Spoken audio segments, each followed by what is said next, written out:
فرش التراب يضمني وهو غطاء. محمد عربی صلی اللہ علیہ وسلم کا لایا ہوا انقلاب گمبھیر ترین میں کہہ رہا تھا، جامع ترین. یہاں آپ مائکروسکوپ لگا کر تلاش کیجئے کہ کوئی چیز ایسی ہے جو سابقہ حالت پر باقی رہ گئی ہو. جواب نفی میں آئے گا. عقائد بدل گئے، نظریات بدل گئے، انفرادی شخصیتیں بدل گئی، اخلاق بدل گئے، شب و روز کے انداز بدل گئے، صبح و شام کا انداز بدل گیا، نشست و برخاست کے انداز بدل گئے، پھر سماجی نظام بدل گیا، سیاسی نظام بدل گیا، معاشی نظام بدل گیا. وہ قوم جس میں کہ لکھے پڑھے لوگ بمشکل انگلیوں پر گنے جا سکتے تھے، وہ علوم کی موجد ہو گئی، دنیا کی استاد بن گئی.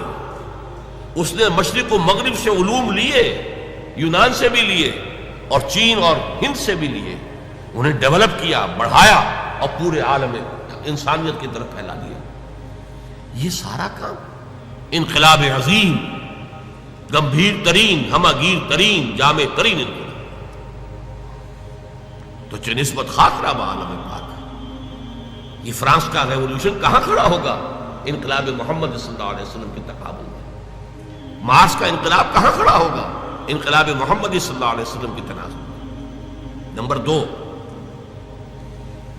ان تمام انقلابات کے اندر یہ چیز قدر مشترک ہے کہ فکر دینے والے اور دعوت کا آغاز کرنے والے کچھ اور لوگ تھے، لیکن وہ صرف قلم کار تھے، وہ صرف رائٹرز تھے، مصنفین تھے، وہ مرد میدان نہیں تھے. وہ انقلاب کے لیے عملی جد و جہد میں سامنے نہیں آ سکے.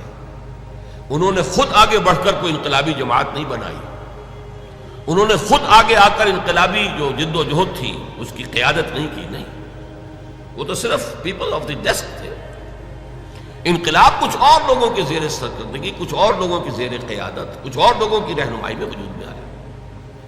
فرانس میں والٹیئر اور روسو مفکرین کی حیثیت سے، مصنفین کی حیثیت سے بہت اونچا مقام ہے، لیکن وہ میدان کے آدمی تھے ہی نہیں. یہی وجہ ہے کہ انقلاب فرانس جو ہے وہ بہت بلڈی ریولوشن کہلاتا ہے، اس لیے کہ قیادت کوئی تھی نہیں. وہ تو ایک فکر تھا جو پھیل گیا تھا، اس نے لوگوں میں ایک جوش و خروش پیدا کر دیا. اسپونٹینیس جو ہے وہ ایک لاوا پھٹا ہے، اور اس لاوا پھٹنے میں چونکہ کوئی تنظیم تھی ہی نہیں، کوئی قیادت تھی ہی نہیں، لہذا انتہائی خونی انقلاب ہوا، بہت بلڈی ریولوشن.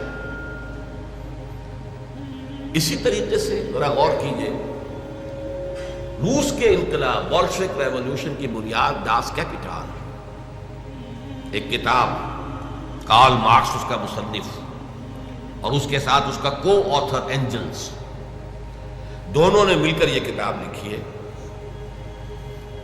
لیکن یہ بھی نوٹ کر لیجئے کہ اس کتاب کی تاثیر، وہ کتنی پروفاؤنڈ کتاب ہے، کس طرح اس نے ذہنی انسانی کو اپنی گرفت میں لیا ہے، کس طرح اس نے ساری تعبیرات کو بدل کر رکھ دیا ہے. پوری حیات انسانی کا خالص مادی جو ہے تعبیر کی ہے، روحانیات سے، مذہب کی بالکل نفی کرتے ہوئے، لیکن مدلل اس انداز سے، اس طور سے کہ اس نے لوگوں کو گرپ میں لیا ہے، ان کو پوزیس کیا ہے، اس درجے پوزیس کیا ہے کہ پھر موٹیویٹ کیا ہے کہ جانے تک دے دیا انقلاب برپا کرنا. اسی لیے اقبال نے کہا ہے، نیس پیغمبر و لیکن در بغل دارت کتاب، کتاب تھی اس کے پاس. جیسے کہ آپ کو معلوم ہے کہ محمد عربی صلی اللہ علیہ وسلم کا انقلاب اگر اسے ٹریس کریں گے تو وہ قرآن کے ذریعے سے وجود میں آیا، اتر کر ہرا سے سوئے قوم آیا اور ایک نسخہ کیمیا ساتھ لایا. بہرحال اگرچہ قرآن کا تقابل کرنا داس کیپیٹال سے یا داس کیپیٹال کا تقابل کرنا قرآن سے، یہ تو میرے نزدیک نامناسب ہے. لیکن یہ کہ آپ اس اعتبار سے ضرور نوٹ کیجئے کہ واقعتاً ایک کتاب ہے جس نے یہ عظیم انقلاب بولشوک ریولوشن برپا کیا. لیکن مارکس ہوں یا اینجل صاحب ہوں، دونوں رائٹرز تھے، بس مفکر تھے. انہوں نے اپنی کتاب لکھی جرمنی اور لندن میں بیٹھ کر. اور جرمنی اور لندن میں اس انقلاب کا کہیں وجود ہی نہیں واقع ہوا. وہ خود اپنی سرکردگی میں، اپنی قیادت میں کسی ایک گاؤں میں بھی انقلاب برپا نہیں کر سکے. روس میں انقلاب آیا، بولشوک پارٹیز ان کے ذریعے سے، اور عین وقت پر چونکہ ایگزائل میں تھے، جیسے کہ خمینی صاحب ایگزائل میں تھے اور عین وقت پر آ کر انہوں نے جو ایران میں ہنگامہ جاری تھا اس کی قیادت اپنے ہاتھ میں سنبھال لی. اسی طرح عین وقت پر لینن آیا ہے اور اس نے آ کر قبضہ کیا ہے، ہائی جیک کیا ہے قیادت کو اور انقلاب برپا کر دیا. اس تناظر میں دیکھیے محمد عربی صلی اللہ علیہ وسلم ایک فرد واحد کی حیثیت سے اپنی دعوت کا آغاز کرتے ہیں. وہی فکر دینے والے، وہی دعوت دینے والے، وہی ہیں جو اسٹریٹ پریچنگ کر رہے ہیں، مکے کی گلیوں میں گھوم رہے ہیں. یا ایھا الناس قولوا لا الہ الا اللہ تفلحون. اسٹریٹ پریچنگ گلیوں میں، جیسے حضرت عیسیٰ علیہ السلام اسٹریٹ پریچنگ کرتے تھے. وہی ہیں جو کبھی اپنے رشتہ داروں کو جمع کر رہے ہیں اور ان کے سامنے دعوت پیش کر رہے ہیں کھانا کھلا کر. کبھی کوہ صفا پر کھڑے ہو گئے ہیں، بلند آواز سے آپ نے کہا وا صباحا اور لوگوں کو جمع کیا ہے، اپنی دعوت پیش کی ہے. وہی شخص کہ جو فرد واحد کی حیثیت سے، ایک داعی کی حیثیت سے سامنے آیا، کل 22 برس میں اس نے پورے انقلاب کی تکمیل کر دی اور ہر مرحلے پر اس کی قیادت خود فرمائی. وہی اسٹریٹ پریچر، غزوہ بدر میں وہی کمانڈر ہے، غزوہ احد میں وہی سپہ سالار ہے، وہی اسٹریٹ پریچر.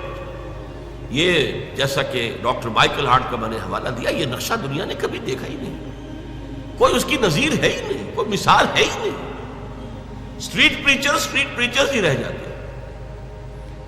مربی اور مزکی بس ان کا اپنا ایک دائرہ ہوتا ہے. کچھ لوگوں کا تزکیہ نفس کر دیا، جو ان کے پاس چل کر آئے، وہ بھی وہ آتے ہیں جو ان کی خانقاہ میں خود طالب بن کر آئے، وہ ان کا کوئی تزکیہ کر دیں گے، کچھ اصلاح ہو جائے گی. یہ عمل ایک فرد واحد وہی فکر دے رہا ہے، وہی دعوت دے رہا ہے.